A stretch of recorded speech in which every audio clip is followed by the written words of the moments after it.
Bonjour à toutes et à tous, j'espère que vous allez bien, c'est avec plaisir que je vous retrouve aujourd'hui pour cette nouvelle vidéo pour la 6e étape du Giro 2019 sur Pro Cycling Manager. Aujourd'hui une étape de montagne, de type vallonné plutôt, de 233,3 km avec la première arrivée vraiment en altitude.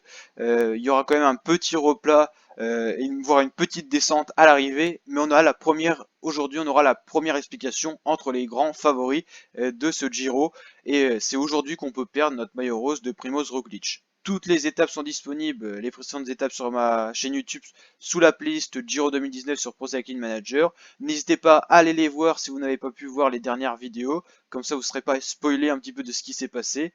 Et voilà, c'est parti pour cette vidéo. On va essayer de placer un coureur dans l'échappée qui pourra servir soit de point de relais pour un de nos leaders qui sont Kruijswijk, Bennett ou encore Roglic, ou tout simplement pour jouer la victoire d'étape si le peloton laisse filer l'échappée. Donc on va mettre un assez bon grimpeur, mais on va quand même garder le collectif quand même au sein du peloton, les autres coureurs, pour épauler les leaders. Et on verra aussi également qui on garde sur nos 3 leaders. On essaiera d'en garder que 2 pour qu'il y en ait un autre qui joue le rôle de coéquipier. Et ça sera un équipier qui serait quand même plutôt bon en montagne, donc ça serait un point fort. Parce que sinon on a des autres coureurs qui sont bons en montagne, mais ils sont un peu justes, donc ils pourront pas suivre jusque dans les plus grandes positions. Les formes du jour vont jouer un grand rôle aujourd'hui. Et là ça fait peur, parce que si on a une mauvaise forme du jour avec nos leaders, on peut... Alors Roglic ça va, il a pas de mauvaise forme du jour, c'est déjà important. George Bennett ça va, c'est aussi ça qui peut jouer une étape et qui peut perdre un de nos leaders. Lui ça va, ça compense. Ok, donc ça va. Ça pourrait être pire, mais il n'y a pas de grosse forme du jour sur nos grimpeurs, ça c'est dommage. Bon, Lawrence de plus, il a une très mauvaise forme du jour, il va avoir du mal à suivre en montagne. Grazing ça va. Lui c'est quand même ça, pour l'instant c'est le lieutenant de montagne en équipier. Alors le lieutenant de montagne c'est quoi? C'est dans le jargon du cyclisme. C'est un coureur qui est capable d'épauler ses leaders en montagne jusque dans le groupe des favoris, c'est-à-dire une vingtaine de coureurs parce qu'il est très bon en montagne. Et on appelle souvent ça un lieutenant de montagne. On va essayer de glisser Tolek dans l'échappée. Et sinon on va faire un train. Alors on va essayer de mettre Tolek, voilà, qui est le maillot du meilleur grimpeur, enfin qui est le meilleur au classement de la montagne. Alors qu'est-ce qu'on pourrait faire? Ok, comme ça, Racing ici, George Bennett et Roglic, Kruijswijk derrière, et Groenewegen qui ravitaillera, voilà. Alors on a réussi à placer Tolek avec Mathieu Bréchel, le Douanois, Neylands également, et il nous demande le relais, et on va le prendre ce relais. Derrière on a Nathan Brown, Pesteiner, Bullwalker, Cavagna, Barbin, Haller. Et derrière ça attaque encore, mais le peloton veut pas laisser partir trop d'hommes devant. Là c'est Santa Romita qui roule parce que c'est certainement les niveaux qui n'ont pas réussi à prendre de place dans l'échappée. Et on a déjà 9 coureurs qui se relayent intensément. Et on est en train de créer une grosse échappée. 2 CCC qui sont en train d'essayer de partir. Et ça roule fort. Début d'étape très agité. Et ils tiennent le coup les 2 CCC. Hein. Ah, c'est la Ineos qui roule. Peut-être pour... non. Non, il y a encore des coureurs qui attaquent là. Alors là, on va avoir une hyper grosse échappée si tout le monde arrive à se mettre dedans. Mais c'est les Ineos qui tentent de réguler, donc peut-être un Froome ou encore un Egan Bernal qui va essayer tout simplement d'aller chercher une victoire d'étape et le général en même temps. Ça indique quand même quelque chose qui roule. Les Trek aussi. Non, les Sunweb plutôt pour Tom Dumoulin peut-être. Et le tri va se faire devant. Hein. C'est que les meilleurs grimpeurs qui vont rester parce que là on a une grosse côte. Et on a déjà perdu sur les 9 coureurs, on en a perdu. Hein. Ah, le rythme est infernal.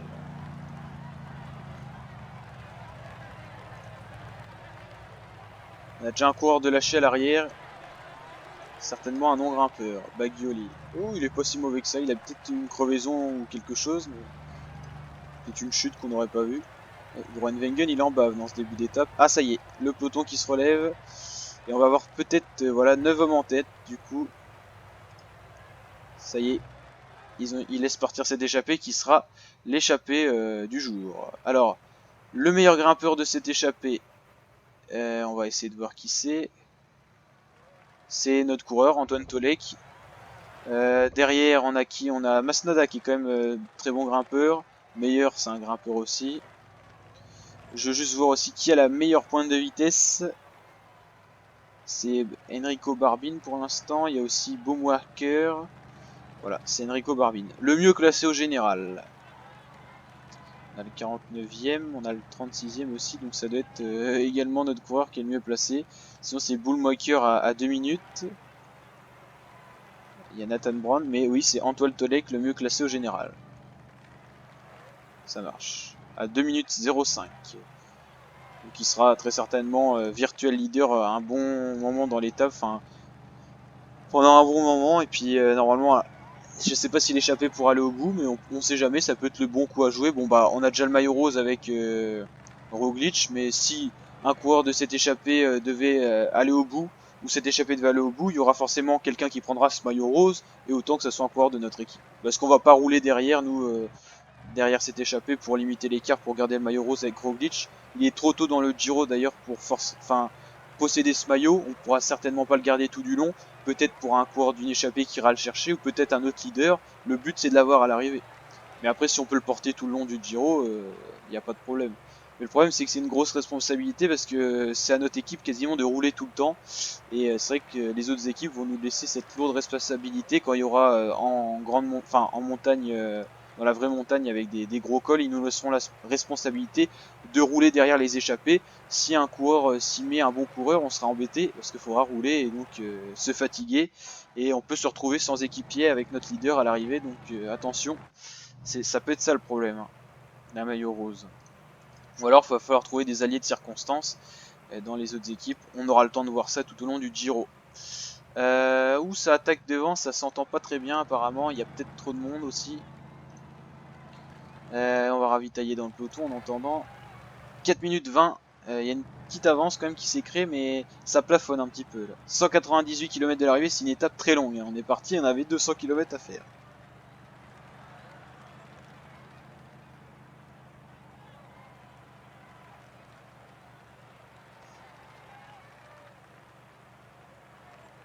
Alors, voilà. Les relais sont pris.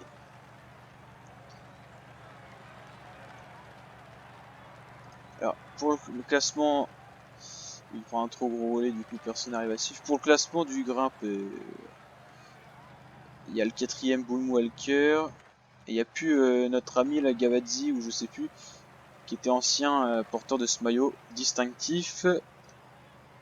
Alors, qui c'était? Oui, c'était bien Gavazzi. Voilà, c'est ça.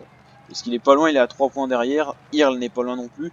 Et Bullmaker un peu plus loin, donc il sera pas vraiment dangereux aujourd'hui. 5 minutes d'avance, et voilà, les équipes de sprinters qui ne roulent pas aujourd'hui parce que c'est pas une étape faite pour eux. Et Ineos qui verrouille la course, ils montrent clairement leur attention de victoire d'étape ou de prendre le maillot rose avec Froome, Thomas ou encore Egan Bernal. Donc attention à eux, ils me font un petit peu peur en vrai. C'est l'équipe qui peut faire peur, c'est eux. Voilà, la plus grosse avance est en train d'être battue, enfin elle est battue. On n'a jamais eu une échappée avec autant d'avance sur le peloton depuis le début de ce Giro. 5 minutes 43 et ça risque encore d'augmenter. Peut-être qu'on passera cette fameuse barre des 10 minutes. Sur les étapes de montagne, on a l'habitude de les passer. Souvent quand il y a plein de monde en plus dans l'échappée, ça facilite ce processus. Bon là ça redescend un petit peu ou ça varie.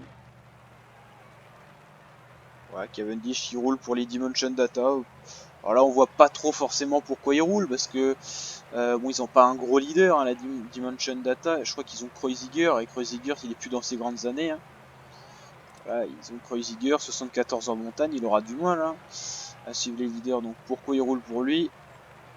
Ils ont Steph Cummings qui est un grimpeur aussi mais très juste en montagne. Enfin je veux dire 70 il va pas faire non plus ouais c'est bizarre. Je s'attendait pas à ces équipes là en tout cas pour rouler.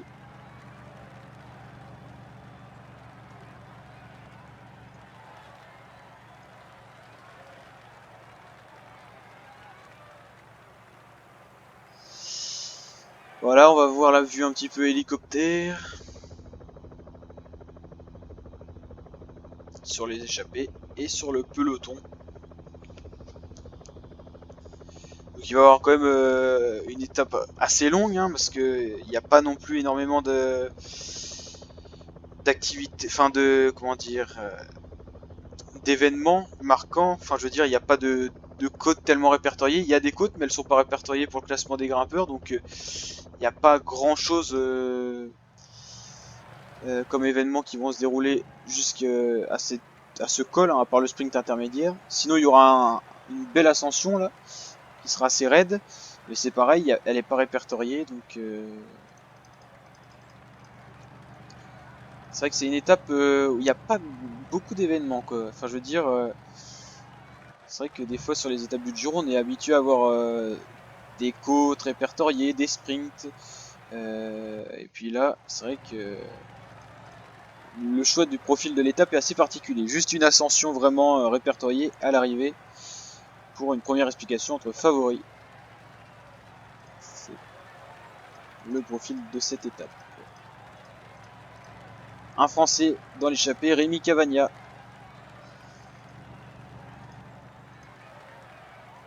Pas mal d'Italiens qui représentent bien leur nation sur le Giro.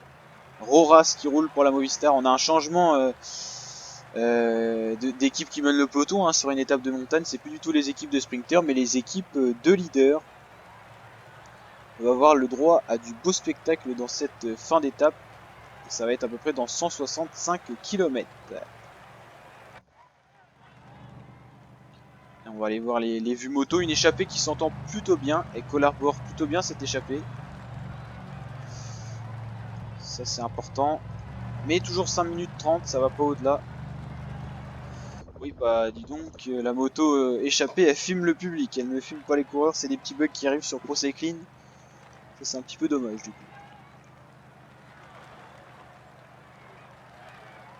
Et va falloir aller la chercher cette ascension. Il y a beaucoup de kilomètres à faire, hein, avant d'arriver sur des reliefs. Alors il va falloir voir à combien d'avance cette échappée va pouvoir encore garder au bas du col, et ça sera important pour savoir si cette échappée pourra aller au bout ou pas. Selon l'avance qu'il y a, je pourrais vous dire approximativement s'ils vont pouvoir réussir à aller au bout ou pas. Il faut compter en plus que il va y avoir des attaques de leaders, donc ça va faire très mal dans la côte, et eux ils vont être fatigués, donc ils vont aller beaucoup moins vite, et c'est pas les meilleurs grimpeurs du peloton non plus à l'avant, donc ça va jouer beaucoup. Pour qu'ils arrivent au bout, il leur faudrait 4 à 5 minutes d'avance au pied du col, et que le peloton ne mène pas une allure folle non plus dans l'ascension, mais normalement 4 à 5 minutes sur ce profil là ça pourrait passer, sachant que l'arrivée est un peu en descente, donc normalement s'ils arrivent avec 4 ou 5 minutes d'avance en bas du col ici même, ils peuvent jouer leur carte. Et après il va falloir quand même qu'ils collaborent et qu'ils s'entendent, et pas qu'ils se neutralisent en attaquant et en ne voulant pas prendre de relais, parce que là ils se sacrifieraient, mais 4 à 5 minutes, normalement c'est faisable. S'il y a moins de 2 minutes ou de 3 minutes, c'est fini. Ils n'y arriveront pas. Le problème c'est que là l'écart plafonne et ils n'arrivent pas à avoir plus de 5 minutes d'avance maintenant. Le max qu'ils ont eu ça doit être 5 minutes 40, donc là c'est problématique parce que c'est cette avance là qu'il faudrait qu'ils conservent jusqu'au pied du col, et je pense que ça va aller plus vite quand les équipes de leaders vont vouloir se placer en bas du col. On pourrait descendre sous les 3 minutes facilement. Donc là, ça risque d'être compliqué. C'est peut-être pas aujourd'hui qu'on verra une échappée aller au bout, hein. On a eu, c'est la 6ème étape et pour l'instant aucune échappée a réussi à aller au bout. Notamment parce que les premières étapes c'était des étapes de sprint. La toute première étape contre la montre, donc là il n'y avait pas matière à ça. Mais oui, c'est peut-être pas aujourd'hui, même avec cette étape de montagne, qu'on verra un baroudeur ou un coureur d'une échappée aller au bout. Et là, il y a quand même 9 coureurs de qualité à l'avant. C'est vrai qu'une quinzaine de coureurs, ça sera encore mieux du coup, parce que ça leur permettrait d'espérer d'aller au bout. Forcément, dans le col, on va perdre des éléments, parce que ceux qui grimpent moins bien et qui vont pas pouvoir suivre le rythme dans cette échappée ne pourront plus prendre de relais. Ça va sauter par l'arrière, comme on dit. Ouais, ça va être compliqué pour cette échappée d'aller au bout, parce que l'écart n'est pas fou, hein.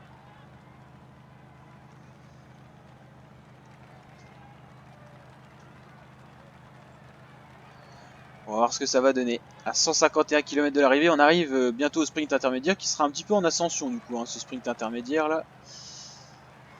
Il sera situé au sommet d'une petite côte là. Je sais pas s'il sera disputé hein, par les coureurs de l'échappée. Jusqu'à maintenant, c'est la tradition, ça a toujours été disputé par les coureurs dans les échappées, même s'ils ne sont pas vraiment intéressés par ce classement. Donc voilà, ça anime un peu la course. Dans 12 km, on aura cet événement sur la route de cette 6ème étape du Giro 2019. Bien sûr, n'hésitez pas à liker les vidéos si ça vous plaît, vous abonner pour d'autres vidéos de ce genre et partager en masse. Ça fait toujours plaisir. Tolek qui prend un bon relais là, le leader du classement de la montagne. Et il peut participer aussi au classement du meilleur jeune. Ouh, il y a une chute dans le peloton avec des leaders. Alors là, va falloir voir ce qui s'est passé et si tout le monde arrive à se relever. Oula, on a Daniel Gangert et Danios qui n'ont pas l'air de se relever. Là, ça se relève. Ouh, on aurait bien le leader de Education First Drapac qui va abandonner. Et oui. 33 coureurs qui ont été ralentis et beaucoup de UAE, je vois là. On a Gorka Izaguirre aussi. Ouh là, les Katusha, ils ont été touchés de plein cœur là. C'est toute l'équipe qui a sauté. Alors, Education First Drapac, comment ils vont faire en l'absence de leur leader? Est-ce qu'ils peuvent en remettre un autre à la place de notre coureur là qu'on vient de voir abandonner? Est-ce que ils vont avoir possibilité? Alors, Education First Drapac, on les voit où? Ah non, mais ils ont eu Uran, pardon. Et donc, Tanel Gangert, il a abandonné. Mais du coup, c'est que Uran sera moins accompagné en montagne, hein, malheureusement. 4 minutes 20 d'avance pour les échapper, ça diminue encore. Hein. Et il va pas avoir grand monde pour l'accompagner en montagne. Hein. Il y a Brown et Clark, mais ils sont très légers en montagne. Daniel Martinez quand même. Et sinon, ça va être compliqué. Hein. Ça c'est important parce que si jamais ce coureur-là il a une crevaison ou une chute dans une descente ou comme ça en montagne, il y aura personne pour le ramener et ça peut être ça peut lui perdre énormément de temps en général, surtout s'il a une défaillance, une mauvaise forme du jour, il y aura personne pour l'aider. Donc ça c'est un facteur important. Que nous, notre équipe elle est au complet en montagne. C'est pour ça aussi qu'on a axé quasiment nos 8 coureurs sur la montagne sauf Groenewegen. Le sprint est disputé et c'est l'Estonien qui paraît le plus fort pour le moment, mais non, c'est Boomwalker qui va encore chercher ses points. Voilà, et derrière, on n'a pas disputé ce sprint. Et on a aussi deux coureurs qui n'arrivent pas à rentrer après cette chute, c'est Maresco et Debuste, le sprinter italien qui avait fait un très bon Giro en 2018, qui était capable de rivaliser avec les meilleurs sprinters, et Debuste, également sprinter, moins connu aussi. On voit moins souvent dans les top 10 d'arrivée, mais Maresco, il avait fait un Giro 2018 exemplaire. Et on lui souhaite le meilleur pour cette année. Je crois pas qu'il avait réussi à chercher une étape, par contre, ça c'est dommage. Ça aide à être connu et notamment à intégrer des meilleures équipes qui peuvent accompagner mieux ces sprinters avec un train de sprinters notamment.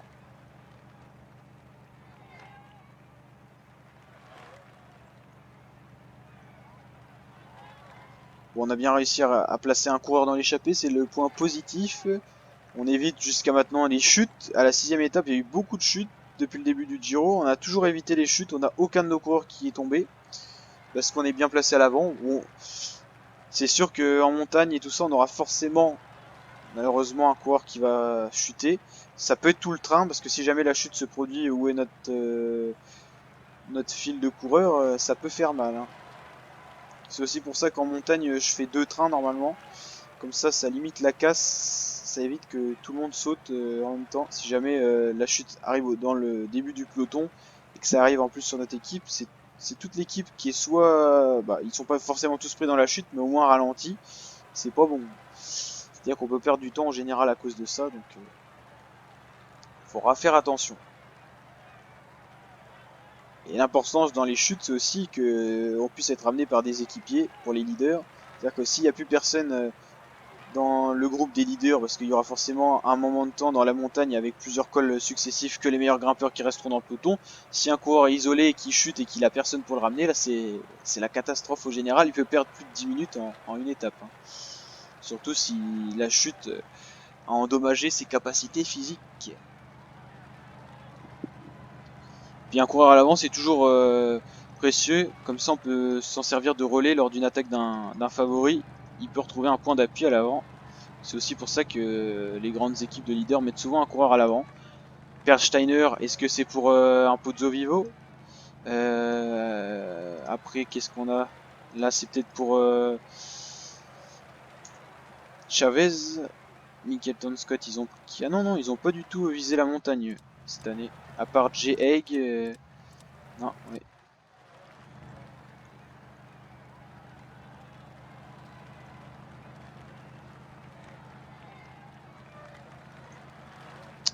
J'ai envie de voir qui seront les meilleurs là dans les favoris. Et on va déjà avoir un petit top 10, un petit top 20 qui va changer. Hein, parce que là, quand on regarde le top 10, bon, on a que des favoris bien sûr.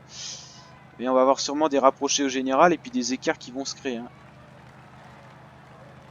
Uran, hein, il a déjà perdu énormément de temps, 1 minute 50, quasiment 2 minutes. Lui, il peut regagner du temps aujourd'hui, mais il n'avait pas l'air très fort dans les précédentes étapes, notamment quand il y a eu quelques bosses. On le voyait souvent à l'arrière du peloton, donc attention à lui. C'est aujourd'hui qu'on va savoir s'il est en forme ou pas. On va être un peu en x8 pour accélérer cette étape. Il n'y a pas d'événement marquant. Donc on va accélérer un petit peu. Voilà les classements qui sont mis à jour. C'est parce qu'il y a une échappée, mais plus que 3 minutes 28 d'avance pour l'échappée. Là ça devient problématique. Un écart qui a fondu. Et si ça continue comme ça, ils seront même repris les échappés avant d'arriver au pied du col final. Hein. Je pense que là c'est la première étape de montagne, tout le monde est un peu nerveux dans les favoris, il y en a qui veulent déjà aller chercher une étape, qui veulent peut-être aller chercher le maillot rose, donc aller chercher le maillot rose, il n'y a pas forcément besoin d'aller chercher les échappés, quoique là ils sont quand même proches au général, mais s'ils veulent la victoire d'étape, là il faut pas laisser l'échappée aller au bout, donc c'est pour ça que c'est intéressant de voir qui roule à l'avant du peloton pour savoir qui est en forme, et les FDJ ils mettent beaucoup d'hommes à l'avant, alors un David Gaudu qui se sent en forme, c'est possible.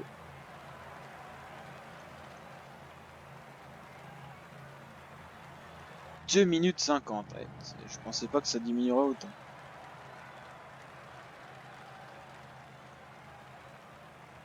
Il va y avoir des pentes raides normalement sur cette ascension là. Là on est sur du 7%, on le voit là. Pas beaucoup de vent. Hein. 3 km/h plutôt de vent. Sur des pentes à 6%, il n'y a rien de... Bon, c'est pas si intense que ça comme pente. 2 minutes 20, ouais là les carrefours. Hein. Je sais pas ce qui se passe dans le peloton, mais on veut pas laisser les coureurs partir. Il y a du monde sur les bords de route, sur ce Giro là.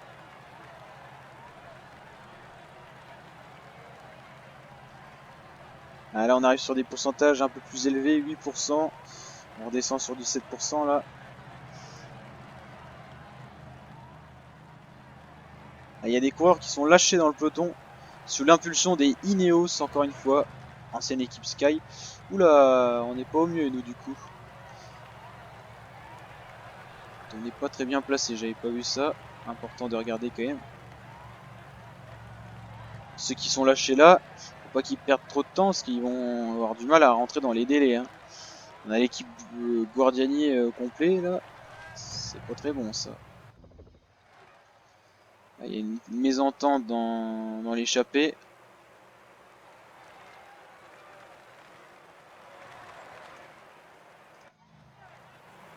Faut qu'on se replace à l'avant là pour éviter les chutes, ça fait un peu peur là. On est vraiment pas très bien placé. C'est Tony Martin qui avait pas pu suivre le rythme dans la côte et vu qu'on l'avait mis en premier du train, bah c'est tout le monde qui a ralenti même si les autres derrière étaient plutôt en forme. Bon du coup ça nous a permis de nous mettre au chaud dans le peloton et pas trop nous fatiguer mais tout le monde en a pris un petit coup dans la casquette là hein, quand même. Ça allait très rapide dans cette côte et 2 minutes 16 d'avance pour une échappée qui résiste bien quand même. Et oui, l'équipe surreprésentée là, Mickelton Scott et encore Les lâchers qui... Ah, ça y est, ça réintègre le peloton, là.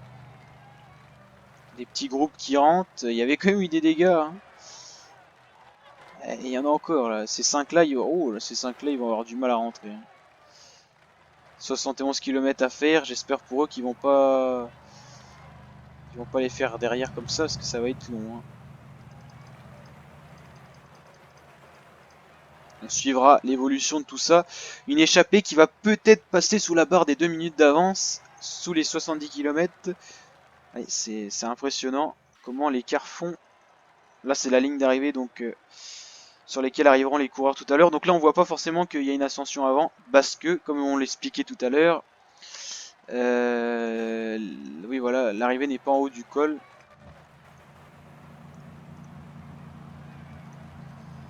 Et c'est toujours pas rentré, hein. C'est-à-dire qu'il y a toujours 140 coureurs dans le peloton, c'est-à-dire que tous les groupes qui étaient derrière ne sont pas rentrés. Ça attaque beaucoup dans l'échappée, beaucoup de mésententes parce que l'écart diminue et du coup bah ça favorise pas l'entente. Le groupe Eto, voilà, c'est en montagne, il y a toujours un groupe qui se forme, qui essaye de rouler à une certaine allure pour rentrer dans les délais et essayer de prendre tout le monde. Et il va se constituer ce groupe Eto qui va bientôt faire 9 coureurs quand Cavendish va être rattrapé. Eux, ils ont l'occasion peut-être de revenir et de limiter les dégâts.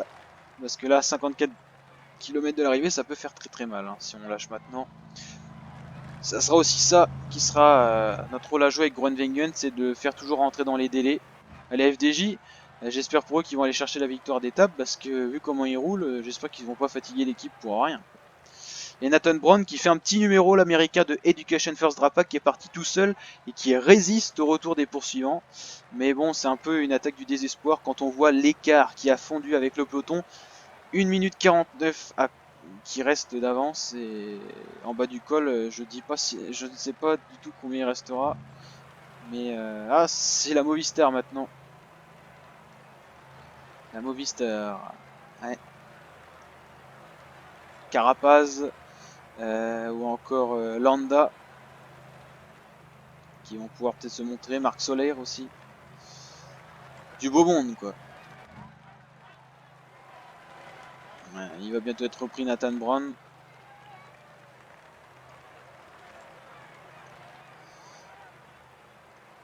On va faire l'effort pour revenir, mais j'espère pas qu'il y en a un qui va rattaquer après. Pour que les relais soient repris normalement, parce qu'ils veulent plus rouler du coup quand il y en a un qui est à l'avant. Voilà, il y en a encore un qui rattaque. Bon, c'est toute l'échappée qui attaque quasiment.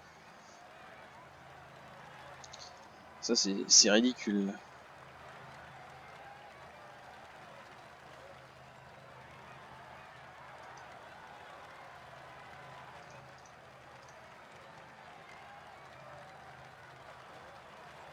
S'il y en a un qui veut partir, qu'il y aille, moi je prendrai plus de relais. Bah, il me demande de collaborer, mais c'est moi qui suis revenu à chaque fois. Il ne roule pas assez, alors que j'ai pas arrêté de rouler. C'est pas grave, on se fera rattraper par le peloton. Et Tolek nous servira à faire un train. On va faire un train hein, dans le col, parce qu'on a le maillot rose, c'est à nous de contrer les attaques, donc c'est nous qui allons un peu étouffer les attaques au début. Bah, tout le monde est un peu éparpillé, puis ça se remet à rouler derrière, c'est un sacré bazar sur la route là. L'avance a complètement fondu. Allez, on va se replacer à 36 km de l'arrivée, on va pas tarder à pouvoir les premiers contreforts du col qui nous attend. Alors on se replace, tout le monde est bien là. Bon, Groenewegen il va pas tenir longtemps. Voilà, le groupe Eto qui est de 10 coureurs, il y a 6 coureurs qui vont certainement être repris par le groupe Eto. Voilà, c'est un sacré Trafalgar, il y a vraiment beaucoup de coureurs partout sur la route. Batolek, ça y est, il a été repris, j'avais pas vu. Du coup, on va le mettre tout dans le train, il est un peu fatigué, on peut le mettre ici à peu près.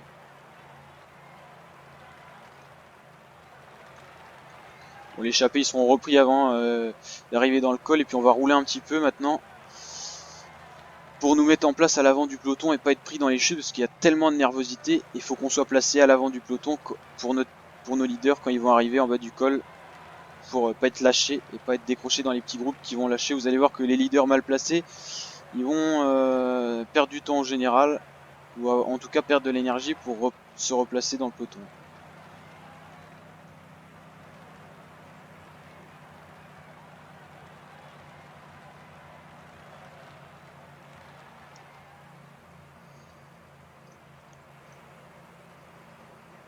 Allez, ce serait bien que Groenewegen arrive à nous ravitailler avant le col, pour pas qu'on se déshydrate.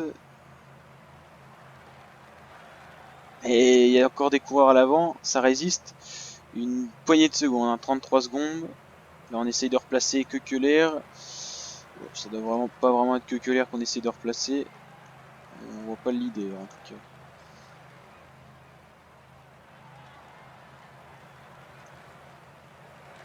Et ben voilà, les pourcentages, il va y avoir un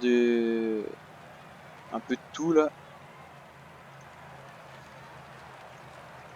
En arrivant au pied du col, c'est là le plus important pour se mettre en place. Alors, on va essayer de mettre un bon rythme là. C'est l'FDJ qui roule quand même plus fort. Hein. Bon, Groenewegen, on va le laisser tranquillement rallier à l'arrivée. Kruijswijk qui m'a pas l'air en grande forme. Hein. C'est l'impression qu'il me fait depuis le début de ce Giro. Voilà, on met le train en place. On va essayer de faire comme le rouleau compresseur Sky. Là, ça sera pas le rouleau compresseur Sky, mais Ineos s'il se met en place. On a Ben Swift là qui roule pour étouffer les attaques. Il n'y a plus d'échappée, il n'y a plus personne à l'avant. Et là, le peloton qui va perdre sans cesse des éléments. Vous allez voir dans... Je parie que vers le 10e kilomètre avant l'arrivée, on aura un peloton qui aura diminué de moitié. On aura une 70 coureurs ou moins. Voilà, là, ça doit s'étirer et ça va pas tarder à diminuer le peloton. Là. Surtout quand on a des pourcentages élevés de 7% comme ça va faire mal. Voilà, Tony Martin qui a fait son travail, il s'écarte. Et c'est Tolek qui roule là. Il va perdre du temps en général, hein, Tolek, c'est sûr. Allez, barre énergisante pour tout le monde, mais même les leaders, ils sont pas au mieux là. Hein.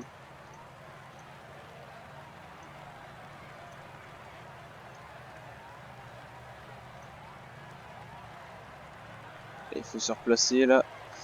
Allez, ils mettent un gros tempo. Hein. Woodpools qui a roulé là pour les Ineos, c'est du gros tempo. Allez, maintenant Robert Resink. Il y en a plus, vous voyez qu'on a plus beaucoup de cartouches là. Hein. C'est ça qu'il y a, qu'on n'a pas encore. On va pas sacrifier un de nos coureurs, donc il n'y a plus trop de cartouches là. Hein. On n'a plus que Resing en équipier. Voilà. Vers le 10e kilomètre, on avait dit 70 coureurs, on est dedans. Hein. Et ça perd. Alors on va juste un peu mettre sur pause pour voir si on n'a pas des leaders déjà de décrocher. C'est juste pour voir. On va regarder vite fait si on n'a pas 77. Sosa, oui mais c'est pas un leader, c'est un équipier. Mais c'est surprenant d'être déjà lâché. Samomen aussi, c'est surprenant. Il n'y a pas de défaillance de leader pour le moment. Mais normalement ça devrait arriver. Il doit être loin Groenewegen, voilà on va le ravitailler. Tony Martin il va se ravitailler. Tolek aussi. De plus, il va être lâché. Ouh, Carapaz il a pas l'air au mieux. Uran non plus. Ça repart. Astana qui roule. Hein. Aïe, là il y a des premières défaillances qui semblent arriver. Tom Dumoulin il a l'air en jambes, Fulslang aussi. C'est pour ça qu'il Lopez aussi. C'est pour ça qu'ils font rouler les Astana. Ineos avec Froome. Ah, là on va avoir du spectacle. Uran qui se replace, ça a l'air d'aller. Ça va mieux pour Uran. 44 coureurs. Marc Soler lâché. Gaviria a résisté longtemps pour un sprinter. Woodpools, équipier. Là on a un 78 en montagne. Ça doit être un leader qui vient d'être lâché. Ah c'est Carapaz, on le voyait. Il était pas bien Carapaz. Ça va plus du tout pour Carapaz là.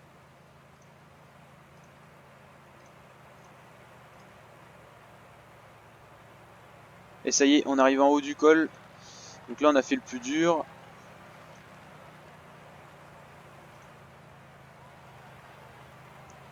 Maintenant, qui va gagner l'étape? On a quand même un peloton de 44 coureurs qui a réussi à résister.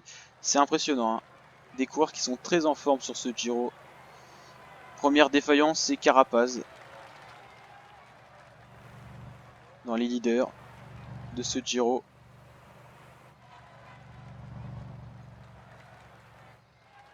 Oula, il y a des attaques là. Faut suivre. Oula, oula là là là, on n'a pas suivi. C'est Pozzovivo et Landa qui sont partis. On va être obligé de faire rouler George Bennett.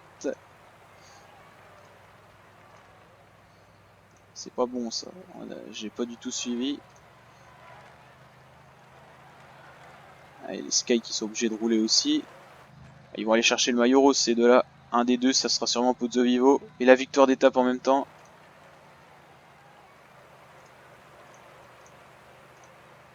Bah, c'est bien joué de leur part, mais ils ont vraiment fait la différence. Hein. Landa là, Pozzovivo. Puis nous, on va pas perdre de temps déjà, c'est déjà ça.